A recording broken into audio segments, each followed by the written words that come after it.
So, Good Morning Nigeria today we'll be examining the gains and benefits of this strategic partnership and how it can bolster the renewed hope investment drive. All right, so that also includes highlights of the current state of trade relations between Asia and Nigeria.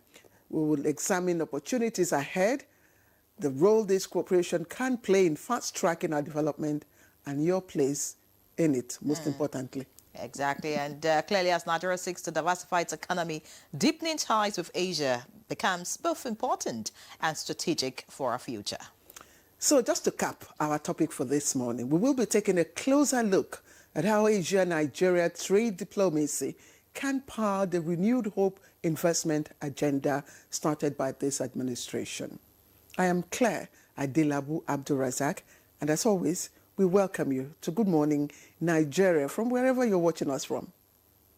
All right, I'm Ian Ray John, and we're live on the network service of the NTA. As you know, this is the largest TV network in Africa. And like we always say, you can't beat the rich. In the course of this program, of course, we'll be having the newspaper review. That's when Chukwudi Okoli Abuja joins us. But for now, we have Salwa Khalil Ibrahim looking very beautiful and ready to deliver the morning news. Salwa, good morning to you. It's a pleasure, Henry. Good morning, and Claire. Here is the news. Nigeria and Brazil have taken a major decision to reinforce their bilateral cooperation with agreements signed in 5 major areas of collaboration.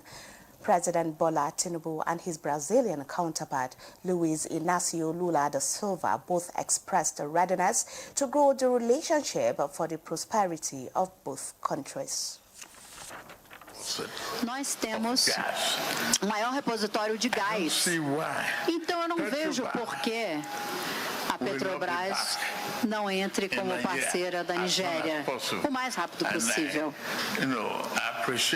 E eu agradeço a promessa do presidente Lula a isso.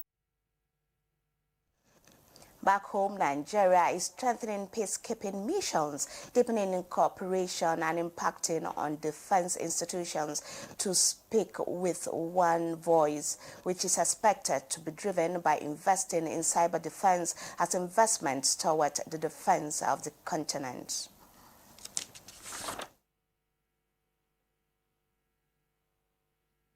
The threats of today are asymmetric, digital, and often invisible. Our response must not be less dynamic. We must invest in cyber defense, artificial intelligence, and indigenous military innovation. Africa cannot remain merely a consumer of technology. We must be creators. Now, the collaboration between Renewed Hope Initiative and Tony Elumelu Foundation has delivered another round of empowerment to Nigerian women with the disbursement of business recapitalization grant of 50,000 naira each to 500 women petty traders in Lagos.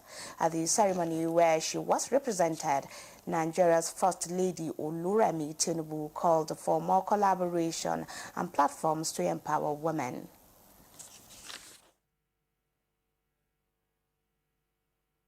About supporting the entrepreneurial spirit of our women, traders and small-scale business owners who wake up each day determined to provide for their families, educate their children, and uplift their communities.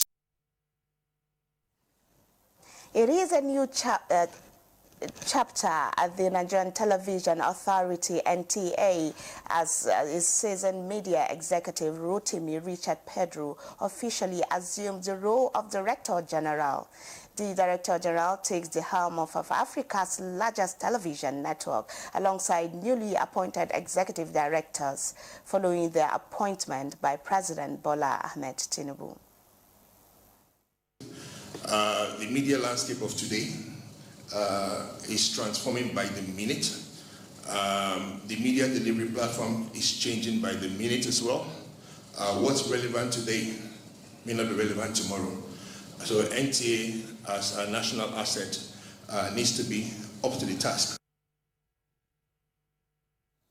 The National Executive Committee meeting of the People's Democratic Party at the party's National Secretariat in Abuja has resolved to ensure that all members are on the same page ahead of the party's November National Convention. Ambassador Umar Damagun emerged as the party national chairman, while the presidential candidate of the PDP is to be zoned to the southern region of the country. Let us remember the PDP is bigger than individuals. It's also bigger than factions. It is bigger than any challenge. This 102nd NEC meeting must therefore mark a decisive step.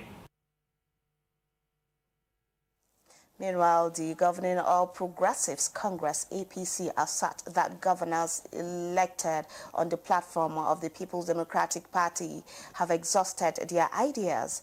The APC assert that Nigeria's democracy thrives only when opposition parties win elections, a stance that appears to be misguided.